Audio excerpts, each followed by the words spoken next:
जिस घर में बहू बेटियों को प्रताड़ित किया जाता है, वे अत्यंत दुखी होकर के रुदन करती हैं। देवता उस घर की पूजा स्वीकार नहीं करते, पितृगण उस घर का श्राद्ध स्वीकार नहीं करते, लक्ष्मी जी उस घर को छोड़कर चली जाती हैं। उस घर में कलह का, दरिद्रता का निवास हो जाता है। देखिए, एक व्यवहारिक बात हम आपसे निवेदन कर रहे हैं। ये घर में शांति बनाए रखने के लिए जरूरी है। किसी भी सभ्य पुरुष को, धर्मनिष्ठ पुरुष को घर में नारी का अपमान नहीं करना चाहिए। जिस घर में बहू बेटियों को प्रताड़ित किया जाता है, वे अत्यंत दुखी होकर के रुदन करती हैं।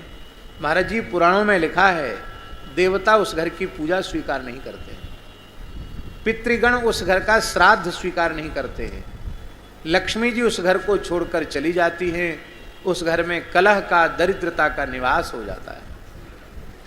इसलिए यत्र नार्यस्तु पूज्यन्ते रमन्ते तत्र देवताः, ये श्री मनु जी महाराज का वाक्य है। नारियों का तिरस्कार नहीं करना चाहिए किसी भी स्थिति में। और ये माताओं का स्वभाव होता है, वो अपमान तो सह लेती हैं, पर जब उनके पिता को गाली दी जाती है, उनकी माँ को गाली दी जाती है, उनके भाई को अट्टपट्ट बोला जाता है, तब उनको बहुत कष्ट होता है।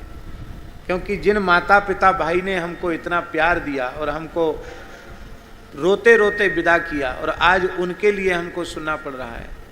इसलिए किसी भी अवस्था में माताओं का कर्तव्य है कि अपनी बहू को बेटी से भी अधिक स्नेह दें, क्योंकि आपकी बेटी भी तो किसी न किसी की बहू बनने वाली है।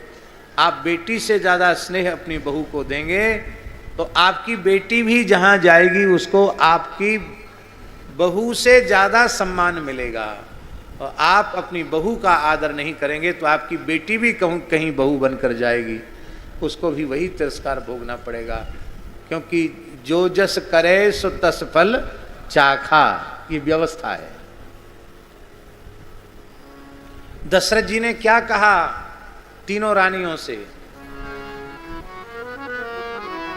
बड़ी प्यारी चौपाई है। बधू लड़किनी पर घर आई, राखियू नयन पुतरी की नाई। लड़किनी छोटी छोटी बच्ची है, यहाँ आई हैं। कौशल्या, कैकेयी, सुमित्रा, इनको ऐसा प्यार देना जैसे पलकों के ये पलकें नेत्रों की सुरक्षा करती हैं, ऐसी इन बहुओं को प्यार देना, इनकी सुरक्षा करना। आई मेरे श्याम